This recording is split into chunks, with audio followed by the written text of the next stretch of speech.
It was something involving school supplies in elementary school, since we were talking about pencil sharpeners. The ones that gnaw at the pencils are the best, like those wall-mounted ones, and how you used to annoy people with them. I mean, there was that time I whittled my pencils in class with a broken pencil sharpener. How I, you know, didn't get suspended or something is beyond Basically me. a razor blade, right? Yeah. I mean, and the thing was, the pencils were like an inch long. They couldn't even go into the pencil sharpener. So I had to whittle them down.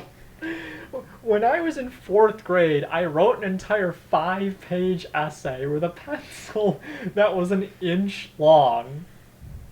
Then I swore in this essay. Like, I didn't In write. fourth grade? I didn't write the actual word. I just wrote beep. So this entire essay was full of people going, "You beep." You know where I really did swear? Where? So in Illinois, we have the ISAT, or they got rid of them apparently. The Illinois Standard, is it achievement testing? Whatever they wanted to call it. Yeah. And one of them in sixth grade specifically was writing, oh, this is what I wanted to open with, was writing a short essay, sixth grade specifically. Mm-hmm. I think we also had it in third grade. We had the writing part. But I remember the topic that was given was choose a side, school uniforms in schools, and write like a persuasive essay. I don't think you could call it a persuasive essay. You were given no research of any kind. It was basically just an opinion piece. Mm-hmm. And this is about the time I was getting bullied, because, that's when, this is before Abercrombie and Fitch filed for bankruptcy. So, What does that have to do with bullying? because all the bullies liked, oh, you don't wear Abercrombie? I'm like, Abercrombie and Fitch hasn't been cool since they stopped selling guns, but that's a whole nother thing. Anyway, so I was against school uniforms because, okay, I think, maybe you should have free expression. I understand within school it's within reason, like you're not allowed to wear, like, alcohol-related things. Okay, that's reasonable, but I think it should be free expression. And then one of them, I'm like, the thing is, it's not going to stop bullies because they're just they lack the self-awareness. Like, they're going to make fun of you. You could say, you know what, asshole? You're wearing the exact same thing. And they're just not going to get it. It won't register, right? And I wrote that in the essay. Like, I submitted that to the state of Illinois. Oh my gosh. Now that you bring that up, my favorite, this is for the SATs. I remember when we were taking the SATs, did you guys remember, Yes. Indian dude? He's... Are we using people's names now? We can edit specific. this. We can edit this out later, but I'm gonna go bleep his name out before we. Yeah, go ahead and make note of that. I guess we could. But anyway, in Illinois. in Illinois. I thought you stopped it. Oh my god. No. Okay, why didn't you stop it? Is it a protocol for deleting to stop it and then just? Oh, No. we didn't even go through the other one to write down, hey, maybe review this section. Who cares? None of this is gonna be marked for kids. Anyway, you can continue. So That's not the concern. So yeah, him. Okay, so maybe the YouTube censors might have a problem with the idea of the father of sociology getting beaten up by greasers. I personally think it's hilarious. There are a lot of internet socialists who probably don't. Anyway, continue. Yeah, Hey, the classic doubling down. That's the way to do it. he wrote. He really took advantage of that. He wrote about a guy named Niger Bolt. This was a play on Usain Bolt, and then said something about how even though Niger Bolt was a minority, he overcame adversity. He did this for his SAT essay, right? something that he submitted, right, for a score, a legitimate score, during the writing portion when they had, I don't know if they still do this, I don't know how they changed writing sections or anything, but that's what he did. He wrote about it, and then he also made up facts too. He's like, obviously, like another trick with SAT essays and these essays in general, you can just make up facts and you won't get penalized for it. So he again took advantage that he made up facts like, oh yeah, he ran the 100-meter dash and had the world record for it. Again, obviously parodying Usain Bolt, but he called him Niger Bolt. And then How did he spell this? Because that's like it was like Nigerre, like Niger.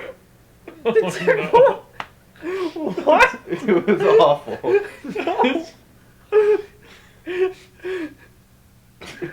was like This Niger. kid had It problems. was like Niger, you know. This is like the Twitter trap. Hey, does anybody know the name of a country in Africa that has 5 letters? And then if you wrote Niger, your account would get suspended because the auto censors would pick up on it. I genuinely wonder what would happen if you just started cussing out during. I think you just get a 0, but I wonder what would happen. Like, what do you have to do before, like, you know, a professional or some law enforcement's involved? Like, what do you have to say? I don't think law You write a enforcement. manifesto. You just start writing a manifesto about like a or something. And they're like reviewing it. It's like, wait a minute. It says it's gonna happen on this date. At this It's time. next week. Yeah, I think at that point. Damn, yeah, he. That was just funny. I never had the guts to do anything like that. I did make up facts and stuff like that because, you know, it makes the essay better. But I didn't go so far as to, you know, be. My story wasn't gutsy. Like, I wasn't like, yeah, I'm just gonna stick it to the system. I was just an angry little 6th grader, and I just really wanted to, like, curb stomp some of my bullies, admittedly. And now you can, but the unfortunate Yeah, thing is because you now don't I want actually to. own a pair of steel-toe Doc Martens. Am I gonna go hunt them down and, like, kick their jaws out? Steel-toe No. Doc Martens, protecting your feet.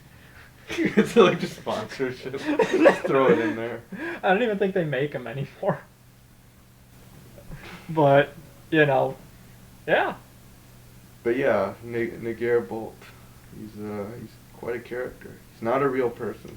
Based on a real person, I'm sure, but You know, if he was a real person, like, would that name be intentional? It's kind of like we don't think that I that, don't that know. guy that won the election in Africa or wherever, whose name is Adolf Hitler.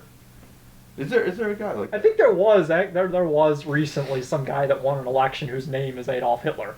I don't know why his parents named him that, but I doubt it was a white supremacy thing because the guy's black and somehow I don't think Hitler liked black people. This is just speculation now. You know. On to our main topic, we're gonna go complain about companies again. This is Oh great. yeah, I love that. So- always down for that. So, subscription-based services are becoming more and more of a thing. I have to find where I read about. Okay, so we're definitely car guys here. And one of the things I'm mad at that I know Tesla has done, but not just Tesla now, is subscription-based features in your car. And like, okay, so I'm getting this information from a company that actually makes, I have to find the page again.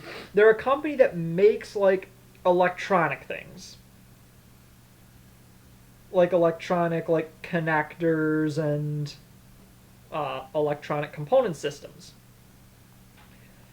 And one of the things is, I have to find it, about the companies that are offering these things and how they're like a technology of tomorrow. I think one of them is like Mercedes-Benz is offering rear wheel steering as an option with like a $25 monthly subscription. Well, How okay, is that yeah, a that's monthly subscription? Yeah, that kind of. Yeah. How's that a monthly subscription? Yeah, it's one thing if it's like Sirius satellite radio and you Oh, get yeah, like yeah. you know a few months free, and then it's like, well, I'll just listen to the regular radio and it's there. Yeah, because it's radio. It's different every time. But steering is a subscription service? Well, if it's some like frivolous like extra thing, it's one thing. But if it's like Like satellite radio. yeah, Yeah, that's... And it also makes sense for that to be subscription because it's like different every time you tune in, right? Yeah. I'm personally not a fan of satellite radio, but I understand the The subscription model makes sense for it, Yeah. right? It's steering. How about that's Okay, yep. This is from a company that makes like electrical components. So this is like industry news. This Okay. isn't like just a Isn't like separate piece. like just a magazine or a blog. Tesla is building an app to allow car owners to rent their cars for extra income. To rent their cars out? What? like Turo or something. Or... Yeah, like Toro, like rent their cars to other people? I think so. The market disruption seems to predict that people are beginning to devalue car ownership in place of car sharing. That's a direct quote. Oh, that was the topic from our last thing, Yep. I think. Automakers, including Porsche, Volvo, and GM's Cadillac, have tried vehicle subscription models. So Tesla announced in July 2021 it will allow customers to subscribe to its full self-driving advanced feature for $199 a month, Only. rather than paying $10,000 up front. And is that forever, I'm assuming? I think it doesn't say. Mercedes-Benz will offer rear-wheel steering on its EQ5 electric sedan for a $575 annual subscription in Germany. That How should does be that illegal. work? Yeah, can I they don't- just Shut off your. Did they shut off your engine if you don't pay for it or something? Or... Well, even if they just shut off like the steering feature, like just the fact that they have like that kind of remote access to your car That's weird. is like unacceptable to me. Yeah. How? Yeah, is that? That's. Damn. Yeah, as someone who's, touted to work for technology companies before, I don't like that. So let's see. They have heated seats and steering wheels are also Sure. subscription. What? Cadillac charges drivers $25 a month for its Super Cruise hands-free driving option after expiration of the 3-year free trial. And these are all like direct quotes. Actually, Is this the thing? Is this like a? should I say the website I'm getting this? The Yeah, of company. course. The company I'm getting this from is Molex. They Oh yeah, are. that's a reputable company. They are a reputable company. They make electrical connectors Yeah. specifically and also components. And they have these articles on their website, and this is where I'm getting this information. Yeah, they're reputable. They make a lot of. So, yeah. like I said, this is like inside industry news. This isn't just me like hearing about it Yeah, on this like an isn't like auto So blog. This isn't Cadillac Wired.com or Super something. Cruise is a subscription. According to this, after a 3-year free trial, $25 a month. I wonder. That's Has it just not disgusting. been like out long enough for people to realize that? That's just. Oh, you see, that It'll starts go with the away. next paragraph, though. What's inspiring the shift to subscription models? Greed. Clearly, learned consumer behavior has everything to do with it. No.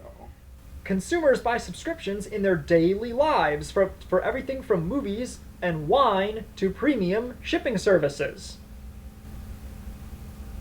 Yeah, I don't like that. I dislike this very much. Same. It's like It's not the same. I feel like with these subscription services, okay, there are things like Netflix or Spotify where, you know what, it kind of makes sense. Yeah. Because it's like a non-tangible thing. I can just watch a TV show. If I don't like it, I could turn it off, Yeah. start another one. It's not like I spent money on the DVD, or with Spotify, I haven't bought the album. And it's different every month, It, if I find albums I really like that I would want to listen to, or artists I would want to listen to, I do enjoy It's going like out TV. to. I do enjoy going out to record stores or on Discogs and actually buying a physical copy of the album, Yeah. But subscription things is like you don't own it. I feel like you're getting less and less for your money now, and it's Yeah. becoming more and more commonplace. And the thing is, people are okay with this. Like, all right, this is an entire rant that I had written down here. Go ahead. I am, at this point, this is before I knew it apparently started off a song that got popular on TikTok. I am at this point about 75% convinced that OK Boomer was made up by an advertising agency to sell things to a generation that has, allegedly, rejected consumerism. Maybe it's naivety, maybe it's effective advertising, but our generation seems convinced that older generations are consumerist, with a big focus on material goods, and that we, millennials and zoomers, are not. Now, the thing is, like, boomers, in quotes, want material wealth. They want a house, they want 2 cars, they want luxury goods like automatic can openers. Where younger generation, I'm never buying an automatic can Couldn't have opener. picked a Okay? different luxury good. It's the dumbest thing I could think of. Okay, Sorry. but But you would want to invest in like an actual mechanical quality can opener. I was talking about Right. those electric ones that you put the can under it and push a button. Maybe they were a thing in the 90s. Because I you don't can know. do consumerism right, and you Go- can do go on with the consumerism wrong. I 100% agree. Well, see, our generation is still consumerist. I think it's, well, wrong kind. Yeah. But now, but that's the thing. Younger generations have allegedly, I say allegedly, rejected this in favor of more bohemian lifestyles and a focus on experiences. Mm. Like, it's just the millennial thing or the zoomer thing to live a very Spartan lifestyle. Like, oh, I do not need all these trinkets. I was once reading an article that popped up on Yahoo, or maybe it was on, like, you open a new tab, you get those articles, and I don't remember who wrote it, but it was called Nobody Wants Your Parents' Stuff. And it was specifically targeting that. Older generations had a tendency to buy knickknacks, and they had a tendency to buy things simply because they were could, things, yeah. to show their wealth and that, whereas like younger generations have rejected that. It has become the boomer thing to do to be consumerist in that way. Now, subscription-based business models, I think, are the epitome of this. You're being charged more for some product, maybe the same, in some cases more, and in some cases you don't even own it. And the thing is, people are sold on this. I even see people, especially from our generation, defending these. They're saying like, oh, I don't have to pay for maintenance, I don't have to store it, I get automatic upgrades, I can just unsubscribe if I don't like it. And it's too much of it has become part of that minimalist lifestyle that people from our generation have supposedly embraced. Like, subscriptions and the sharing economy as a whole has rejected ownership. Yes, that is a central thesis, I'd say. Yep. They free people from maintenance, in quotes, sell people on convenience. And if anybody brings up those back in my day stories, like, back in my day you could use your refrigerator without paying $10.99 a month, what are they immediately met with? Okay, boomer, no one cares. My fridge is better than yours.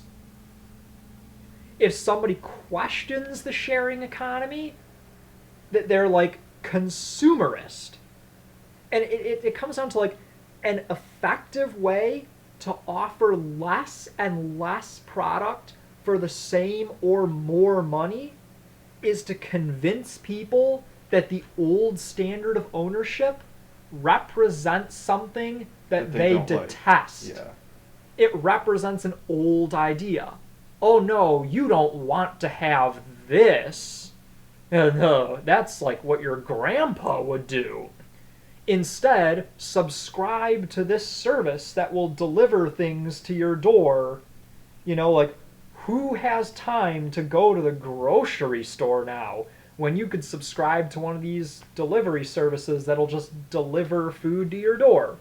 There's a lot of psychology going on there. There's so much, and again, this is one of those things where I wish I had taken classes on it, because then I could just recognize it for what it is almost immediately. But And the thing is, like, for what is allegedly generations that are, against capitalism and, we're seeing right through the corporation's lies. I'm like, yeah, you're buying into it worse than anyone else ever has. Lemming, right? Like, You are Someone getting owns it. It's just not you anymore. you are getting less for your money. Like, although let's look at the other side of the equation then. Does that mean it would be a good idea to start renting your crap out then? What do you guys think? Depends. I mean, some people, like, the first thing I think of is, like, some people will, like, if they have a yacht, they'll charter their yacht to cover some of the costs of maintaining it. Mm-hmm. that's an interesting example though, because not many people could afford a yacht, so maybe that's the only way they Well- would ever get to experience that. And the other thing too is, like, if if someone, like maybe like a handful of families charter it for a handful of weeks every year, like it's not really, that many people going through it. But if you're like, renting out your car to people like on a regular basis, then I feel like it's kind of different. I think we have the epitome of this whole subscription and not owning thing that the boomers really hated, and I think maybe even our generation will be able to see right through is the classic timeshare. Yeah. Right? Like those are universally known as just scams, right? Like blackout days, way more expensive than if you were to just get a hotel. You're never even really going to use it. You have to share it with other people. It's effectively a scam almost, right? And there's even companies that specialize in getting you out of those contracts if you're stuck in them. I think there was one called Timeshare Freedom that I saw. Was it timeshares only? Was I think one of the ones I used to see advertising all the time. Yeah. There's a couple of these evidently then, right? So it's interesting. This extends to a lot of things. You started off with an excellent example of cars, but now there's like refrigerators. There have always I been made up the refrigerator one, although I don't doubt that that's a real thing. Like I or didn't it will even- be a real thing. Did not even doubt it when you said that. Like I thought, oh yeah, that's I could imagine someone dumb enough to pay for that. But We've already put like iPads in fridges, so it's only a matter of time. right? Like if there's an iPad involved, you can charge monthly for it. You can have microtransactions. It's just more ways of getting recurring revenue from people, right? Yeah. Mm-hmm. It's there's a lot of psychology. You mentioned how like I think there's that whole negative sentiment is stronger than positive sentiment. So they're galvanizing our generation by turning us against the older generation, as opposed to telling us, I think they already tried, the whole, oh, this is good for the environment, or oh, this is good for that. They tried that, and maybe it was effective in some circles, but they found probably what was even more effective was, oh yeah, like you're better than the boomers now, right? Like so they've turned it into that negative emotion is stronger and gets you to buy more than any sort of positive emotion. Boomers say phone bad. That's why you need the latest phone. Right. All the time they're coming out with a new phone like every year. I remember there was a time when maybe it's reasonable to come up with the phone like every 4 or 5.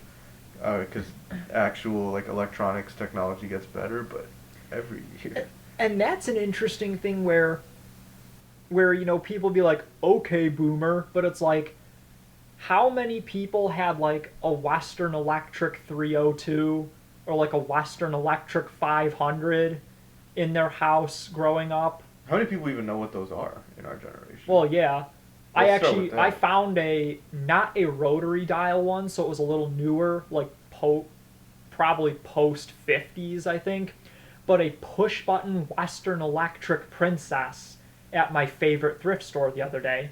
If it was a rotary one, maybe I would have bought it just to put on the shelf. I'm in the market for like a 302 just to put on the desk or something. Like a rotary dial, maybe a rotary dial 500. But anyway, how many people had those phones and they lasted like 20, 30 years? Whereas, like, well, you're saying my iPhone is better and you're getting an iPhone every 2 years. What's the environmental cost of that? Mm-hmm.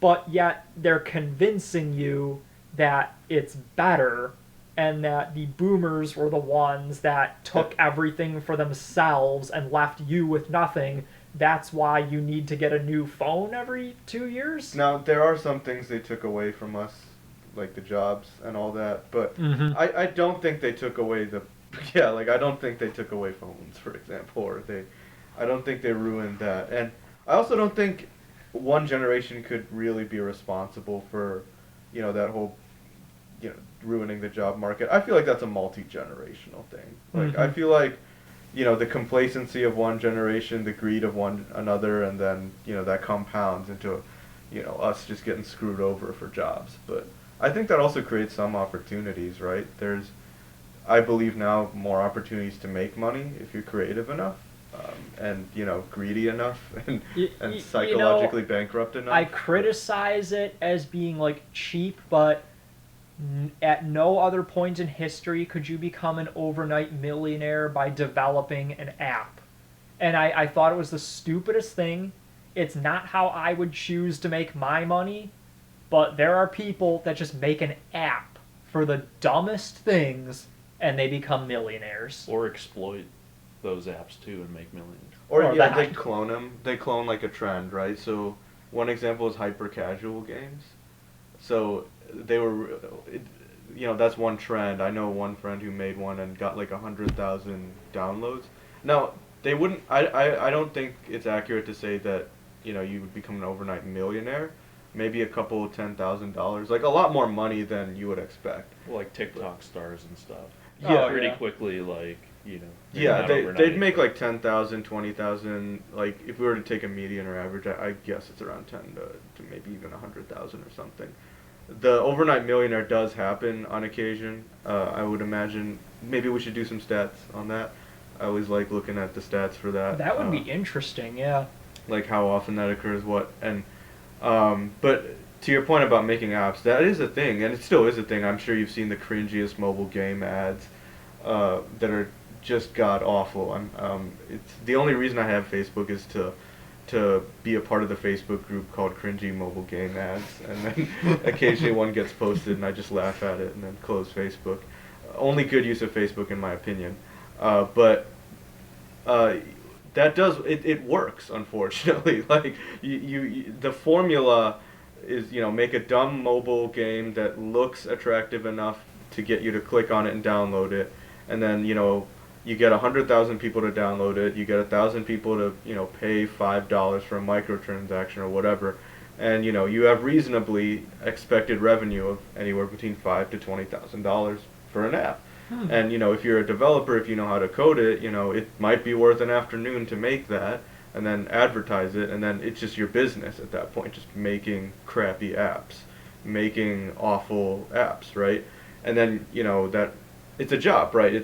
In my opinion, it's a soul-sucking and dumb job. I don't see anyone doing that for longer than a half a year just to gain experience. But Plus, then, a lot of these games and apps tend to be like they become popular for like a month or they're two. fads, right? Yeah. Yeah, Like, you like- have to constantly bring the new fad in, How many right? people still play Angry Birds? I Very don't know. few. I don't know. They've turned into a different franchise now, which is interesting. Yeah. They have a movie and all that. I didn't watch it, but yeah, they. What are we going back to? Yeah, the overnight millionaire concept, right? Yeah, there's some of these people. I think there was a survey done where they asked children here in the United States and children in China, like. Oh what- my goodness, I know exactly what you're talking about. Do you know? Finish it. Finish the sentence for me. And the biggest, what is it? The biggest dream job amongst children. The most frequent dream job, yeah. And in China, it was like astronaut. Yeah. In like Russia, it was astronaut or something else like that. Something And cool, yeah. in the United States and Europe, it was like YouTube star, It's influencer, yeah. influencer. Yeah, it was influencer. And it I see the appeal. I see why that happens, right? It's the idea that it's like a rebellion, right? It's back to that concept of okay boomer, right? Like your parents would always say like, oh, you can't make money doing that. I was like, you need a real job. I was like, you can't. But it's the ultimate rebellion to just be in your basement and make a living off of it, right? Mm-hmm. How sustainable that is, like how it's almost not even about the money. Like it's about like the fact that you can do it.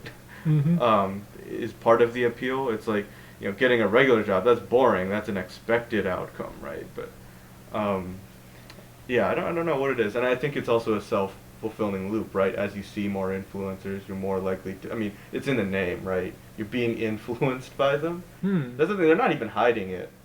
Like you're literally, your job is literally to get people to do things, which implies getting them to do things they probably wouldn't want to do.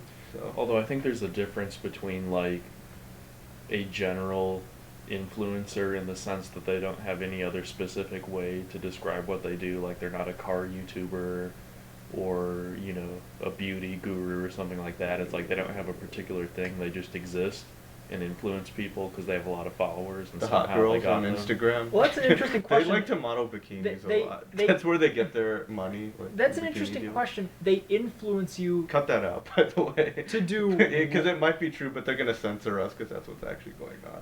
like the Twitter keyboard warriors are warming up their fingers to type incel. Listen, it's not a lie. Like, I mean, they model bikinis. The bikini companies pay them to model them because they look good in them, right? It just makes sense. The same way, like you would pay any celebrity to do like an endorsement. Right. Like, it's not. I'm not saying it's good or bad. It's just facts. It's just what is happening. But the thing about those influencers, I was like, if they don't have anything specific, like I watch a lot of car YouTubers, I watch like machining YouTubers and that. But if you're just an influencer on Instagram, what are you? Are you? You're just selling a lifestyle that, like, It's a I feel like lifestyle. people You're selling know the it's dream. fake. Yeah. Like you've seen these people go to like airplane junkyards and they take photos inside of the planes and then they stage it to make it look like they're in their own private jet, but it's like an airplane scrapyard. And they actually have planes like set aside for people to do that, and they charge them money to take photos. That's like the modern Tom Vu. You remember that guy? No. Tom Vu, he's like the Asian dude who sold real estate on infomercials. Or he didn't sell real estate, I'm sorry. He sold real estate classes on infomercials. And look him up, Tom Vu, TOM his last name. I think he's a professional poker player now, actually. He's like a professional Right. gambler. There's a character arc. Right? He's like, it's an interesting dude. And then he would always talk about this like lifestyle and real estate that he has, but it was all smoke and mirrors, right? He was just selling his classes, and the people who got rich off of them. I don't know if it was classified as a pyramid scam officially, but it pretty much was, or at the very least, it was just a class where you charge, a bunch of money for publicly available content that isn't very useful, which is also another thing that is done a lot these days. So there's a rabbit hole of things you could waste your money on with the master classes and stuff. Mm-hmm. I haven't taken a master class specifically. That there might be some that are useful, but that genre of like self-learning and yeah, like it can turn into scams very quickly. Mm-hmm. But yeah, that fake real estate it's just another rehash of that, right? Like that now the influencers are just selling a lifestyle that they You don't know what's actually have. really interesting? Going back to my original point with our generation has allegedly rejected consumerism. Mm-hmm. We've allegedly rejected consumerism, but we are still very consumerist. There are still many material goods that our generation enjoys. I think the meme one is Funko Pops. I don't know how Hey, true that is. Don't disrespect the Funko Pop. I got a Funko Pop. It was great. It's $10. It's a gold Iron Man thing. I still have it. What is that? Just those bobblehead things. Yeah. They're not bobbleheads, but they look like bobbleheads. Characters from pop culture. Yeah. Some of them get really expensive. Yeah. I understand getting one as a gift or a little one that's cute for Mhm. a character you really like. I really liked Iron Man, so I got it. But I think so. but the thing is, are these influencers exist in our generation that allegedly sees through all these corporate smoke and mirrors, but yet we go on Instagram and it's like, OMG, what's Kylie Jenner doing? And I'm not trying to generalize a generation, although I do notice a significant overlap just on like social media of people who seem to embrace these pop culture influencers and people that allegedly reject consumerism and that simply because it's kind of the popular thing to do with our generation. But it's like, are we actually not materialistic? No, I think we still have. Or have they simply found an effective way to market to us? And I think would know this. This is an economic concept called conspicuous consumption, right? I think I've brought this up Use by before. name. Oh, I told you this was gonna be an issue. I told you this was gonna be an issue. I'll bleep it out. Yeah. Conspicuous consumption, right? So, and it's the idea that it's the idea that something is valuable not necessarily or wholly in part because it has true intrinsic value, but because you can also show it off. You can show that you're rich. For example, an expensive car, a big house, flashy clothes, Air Jordans, Yeezys. I don't know what else is like. Those are the salient examples. I I mean, think. It's like hard because like even like gold itself, gold itself what is is a it, commodity. like- It's you could consider it a but like as commodity, far right? as like how far are you going as far as like it having like intrinsic value and like use and stuff, you know? Because like I would say where that's a good point. I would say where if you tried to sell it again, it would be very difficult. Like where the fungibility is very low, and most of the value really is showing it off. So that's why I mentioned like an expensive car, you know, that depreciates very quickly. I think I might know where you're going with this, and correct me if I'm wrong. Are you saying that things like our generation allegedly favors like experiences and Right, that, so instead like of the whole goods- fear of missing out, we want life experiences instead of material goods, but it's still conspicuous the consumption. existence of social media has still allowed us to commodify that and turn it into a display of our wealth. Yeah, there's still a form of conspicuous consumption going on, 'Cause- even if you're not using the same goods. Because, you know, you go on a trip, but now you want to take a picture of yourself on the beach to post to Instagram instead of just, oh, yes, I went to Florida, you know, a couple weeks back. It was nice. Yeah, it's like Mykonos, take me back, right? It's like yeah, you do it the one time, and then you know if you take enough photos, you've got like 1 year anniversary of doing this. Like you could yeah, draw it out. it's for- a whole lifestyle, right? And I'm not disrespecting anyone who likes travel. I personally want to travel a lot more, especially since there's more freedom to do it in your 20s and 30s. But you can tell kind of the people doing it for Instagram. They have they follow an upload schedule. It's actually been down to if you talk to anyone in marketing, it is down to a science, right? You have certain concepts that you have to follow, right? Frequent, regular uploads, once every day, usually 4 to 5 minutes of content. So you got to have good lighting. You got to have good photography skills. You should generally follow a certain theme while you're doing it. Don't say anything too political, or if that's not your angle. And then throw in a product every second post or something, right? There is a formula. There's literally a formula that is followed by these influencers. It's not an explicit one. It's not the same one every time, but there's general guidelines, right? That is followed. It's like a job, right? It's suspiciously starting to sound like a job. There's certain duties. There's certain responsibilities. it just sells a little differently, right? It's your responsibilities are a little different from day to day. But it is just a different form of work, in my opinion. I think not everyone can pull it off, right? But like, I mean, personally, I don't think I think you've mentioned this before. Like, I've mentioned how turning this into a Twitch stream, but then you said, I'm too flat chested for that. We joke about that, but there's a lot of reality to it, right? Like, if there's not much in that appeal, there's got to be. There's a lot of people that don't want to admit it. Once again, Twitter revving up their keyboards to call us incels, but you're kind of right. There are plenty of people who don't make their followings off of that, right? They provide good content. They, usually they've worked in a field for many years and now they have great things to say. Some of them are just very likable. So there's definitely a good plethora of personalities. I think I actually saw somebody once do an experiment with that on Reddit where they posted like a picture that they painted and it got like a couple hundred likes. Then they did it again as a woman. They did it again with like a cute like hot woman standing next to it being like, this is the picture I painted, and it got like multiple awards and thousands of upvotes. And you watched everybody in the comments when they said, oh, this is the experiment I did, suddenly trying to justify it. Like, no, it's actually a good picture. I swear I didn't upvote it because of that. And it's like, well, you obviously did. Right. It's like, there's no denying it. There is some factor of that going on, and there's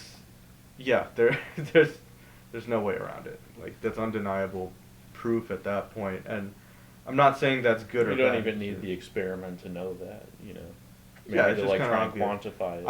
I figured that at a very early age when I was 11, believe it or not, and that's when I posted a quote from Robert Frost. I posted literally, "Love is the irresistible desire to be irresistibly desired." So I posted that, got like no likes, right?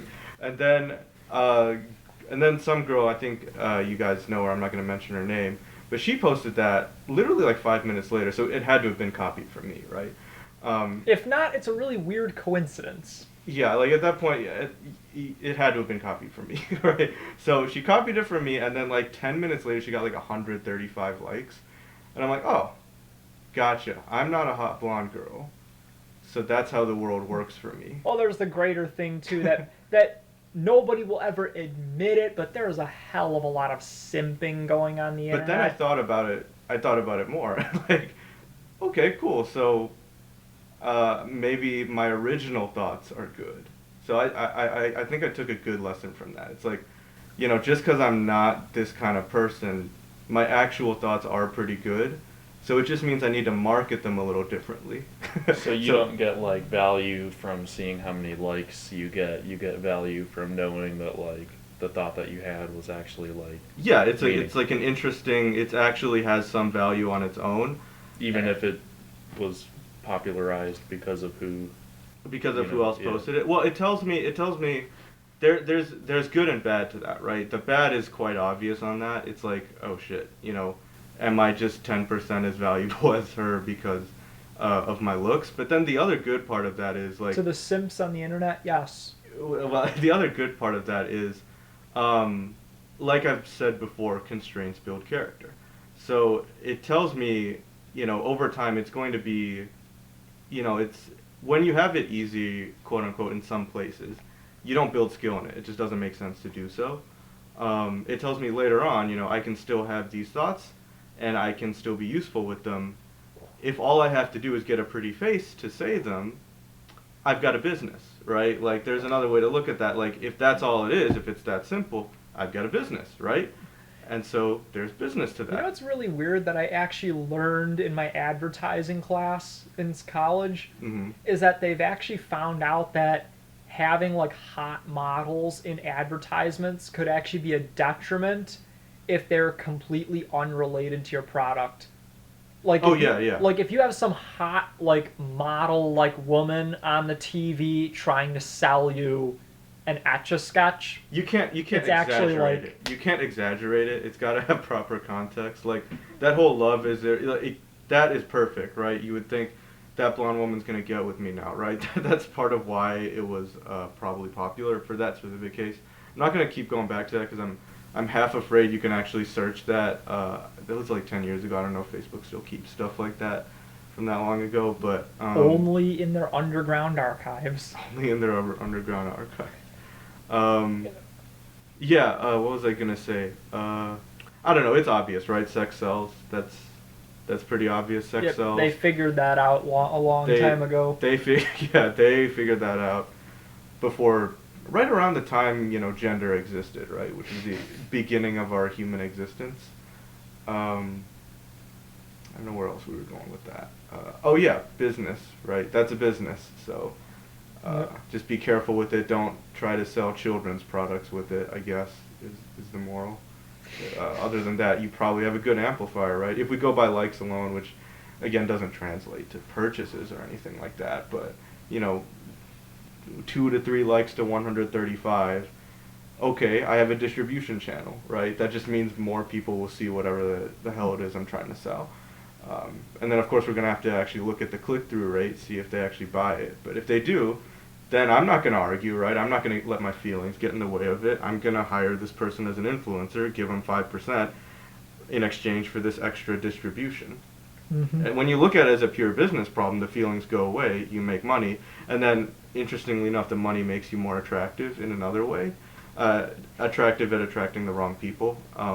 But we already talked about that with the lottery, so full circle. That right there just reminds me, when I talk about simping, I don't know what the weird psychological connection is to, like I said, that experiment I saw on Reddit and then your thing with the quote, but I think this summarizes what's actually happening. Is there was a meme I saw on one of the popular meme subs on Reddit, yeah. That was You like, gotta get off Reddit. I know, but it really was gotta like get off. men with depression, guys, I'm going through some stuff. 3 upvotes. Woman with depression, guys, I'm going through some stuff. Multiple awards, 40k upvotes. But then, there was the meme like that was posted like an hour later. Fix this for you, and it was the woman like, guys, I'm really depressed, and the man saying, I want to screw you. Well, yeah.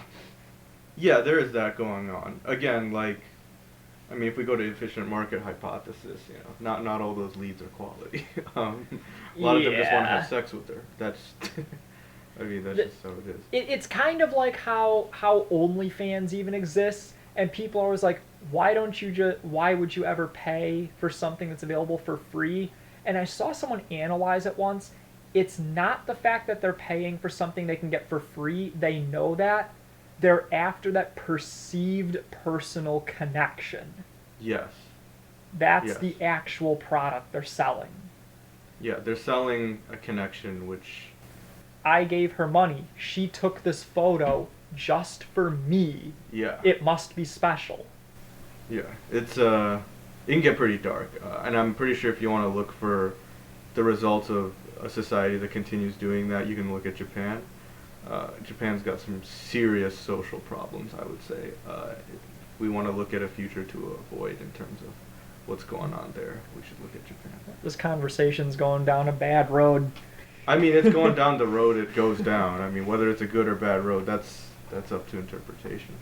I mean, do I think Japan's an efficiently run society? Yes. Do I think they're clean? Yes.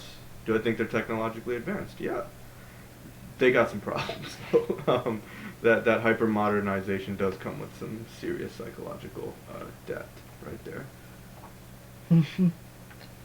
Anyway, well, back to my point, the easiest way to sell something to young people is to convince them they are rejecting something from their parents' or grandparents' generation. We've seen it happen with pop culture since pop culture was a thing. Yeah, So, I think it worked on our parents even. Though. Yeah? Yeah. how many of our parents, like, well, this is older than our parents, but as soon as rock and roll became a thing, you had, producers pushing, these teen idols up the charts to try to sell. I mean, I definitely think people think, okay, that some of the like prefab pop culture hit its peak in the 90s and early 2000s with those boy bands. Let me tell you, it was probably much worse in the late 60s when everybody wanted to be the Monkees. But you had like, I might be butchering this, but the Castanets Cats musical circus. Addendum. It was actually the Super K Productions. Same people. That were producers that made some of that bubblegum pop, and they put the A side song on their singles as the main hit. And they were notorious for putting the B side sped up and reversed. Of the A side. Yep. So you only had to produce one song, and anytime it was played on the radio, it would point the DJ to the correct side of the single. They could not play the B side and possibly affect the sales. Someone has posted some of these to YouTube, and I've listened to them out of curiosity. It's kind of interesting, but at the same time, that's just like a whole new level of cheap. And these old generations bought into it. Like some of these were like high charting hits on the pop charts. So, what does that tell you? Tells me that mango nectar is probably a better use of my money. You can drink it, makes me happy, you know. Goes well with pretty much anything. I can't imagine something that doesn't go well with, unless something is already sweet, right? You would need it with the cake. I don't know why I brought that up. It's because a supermarket had a sale on mango nectar, and I regret not buying more. That's why. It's really cheap. It was like 33 cents a bottle. Whoa. Yeah, it was really cheap. I honestly have no clue what mango nectar is, but when you said 33 cents a bottle, I'm like, that's just cheap no matter what it is. Like, you can't even buy bottled water for that price. These are big bottles too. They're like this. They're like this big. So they're like half gallon? They were like 1 No liter. one can see this. They were like 1 liter. They were like 2 average water bottles. Oh. 1 liter. 1 liter of anything for 33 cents, right? Like you said, is cheap. But like mango nectar, 33 cents. I regret not buying more. I'm like, it's never going to be this cheap again. I should have realized it would never be that cheap again. And I regret not buying more. So is it like a standalone drink, or is it, how does that work? It's you could drink it. Yeah, it's just a standalone drink. Mango nectar. It's like mango juice. I enjoy mangoes. I feel like I would like that. Yeah, right? It's like Is it like really like sweet, like? it's like thick. It's sweet. Yeah. And I'm like, if you don't like it, you can water it down, right? Or you can mix it with orange juice, mix it with pineapple juice, and you got yourself like some punch, right? It's awesome, right? And I regret not buying more. I bought 10. I thought that was a lot, right? But it's only $3. I'm like, I should have bought more. What else am I gonna drink throughout the year? Refrigerators do you have? You don't need to refrigerate it. That's even better. It's shelf stable. Wow. Okay. Right? Yeah. See now it's like, now you see why I regret not buying more. I'm like, I could have bought like a year's supply. I could have put $20 in, right? This is starting to become one of those prepper commercials. It's not even prepper. It's like amazing, right? Why would you're not going to get a better deal I on remember makeup? a math teacher like explaining, like, you know, because we were doing like ratios and stuff, and like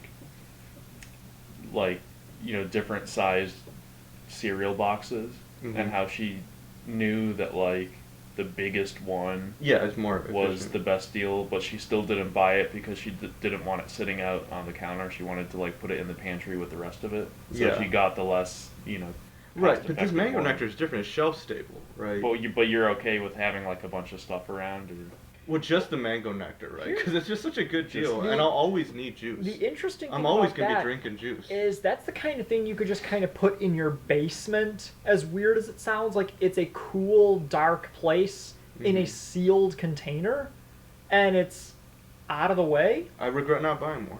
Now there's only 3 bottles left in my garage, and I know they're gonna be gone by like the end of next month, if I stretch it out even. So I regret not buying more. Next time that happens, which might be never in my lifetime, it's like expecting gas to be under $1. Like, next time that happens, I'm buying a year's supply. I'm not even gonna question it, cause like what What am I out? Like, I'm out like $15-20. How much do you regularly pay for juice? Right? Like, But you're sure you'll still like it that much, like 6 months in? oh, I mean, if I don't, then, I'll just, I mean, if you like oversaturate it, like if you have it like every day, you might get tired of it. I might, but then I could just stop drinking Then it it's for a not week. special anymore. True, it's not special, Yeah. but what am I out? You're I'm out losing that. I'm out $10-15. How much would I? You're losing the specialness of it. No, come on. Can That you put a price on intangible- that? You got a point. But then I stop drinking it, right? And then it becomes special again probably a year later. Yeah, I suppose. Right? So it's like, and another thing is, what am I out? I'm out probably, by that time, I'd have to drink a good number of them. I think at least like 15-20 bottles, personally, before I got sick of it. And then maybe the other 20 bottles, let's say they go to waste, they wouldn't the way I, store things. I'm out, 20 times 33 cents. I'm not out a lot of money. Like, it's not a lot of money. It's less than $10 worth of, and I'm sure people spoil more than $10 of food a week. Like, I guess that if you have like one like specific thing that you're like really into that you get in bulk, but it's hard when you can't do like everything like that. Yeah. Every product that you use. This was a good deal. I seriously regret not buying one. We you- talked 6 minutes about this, I think. You bring up a good point where, like every suburban mom goes through that phase where they're obsessed with buying in bulk. Like, my mom would go buy those giant ketchup containers that they didn't have the squirters. They were like the size of coffee cans, and it would last us like 6 months. Mm-hmm. And it was like, that's why we were having like year-old ketchup. Yeah. My mom would go buy the like 36 packs of hot dog buns and then just freeze To be them. fair, you do have a decent sized family. You could get through that probably in a week. Well, no. The problem is it would take us like 8 months to go through them because we'd put them in the freezer. We'd forget that we had them, and Oh. then nobody wanted to eat them You're just a bad That's the inventory, thing. man. because they would ketchup. taste like freezer. Well, I was gonna say, do you really want to use like 6-month-old communal like ketchup or like Yeah. peanut butter or something like that? Like, That's a little different though, because it's like it does get worse over time. And you open it, everything starts spoiling, right? I don't Yeah. even mean that. I mean like if it's like like maybe peanut butter is a good example. Like a big thing of peanut butter, everyone's sticking the knife in with various toast and stuff like that. Over time, like, Over time, it at just the gets very end, do worse. you really even? It might taste the same, but do you really want like that The last thought of little it, bit with yeah. the crumbs in it? It's Like, just different. It's over just like different. sometimes you want to just have the rational size and then just move on and get the new one. And, Also, the flaw with buying in bulk like that was it required us to freeze almost everything. Which would lower the quality inevitably. Yeah, because like I said, no one wanted to eat the hot dog buns because they would just taste like the freezer. Mhm. Even though my parents claimed you couldn't, you could very clearly taste it. But also, hot dogs are a good thing, especially when you have like kids, just to make like on a weekday evening when you need a quick dinner. But if they are frozen solid, Ew. you lose that convenience. Ew. You have to plan It wasn't to yeah. make hot dogs. That's not something you do. So that's why they thought they were saving money buying in bulk, but in reality, that stuff took like a year to get eaten. I maintain the mango nectar is a different story.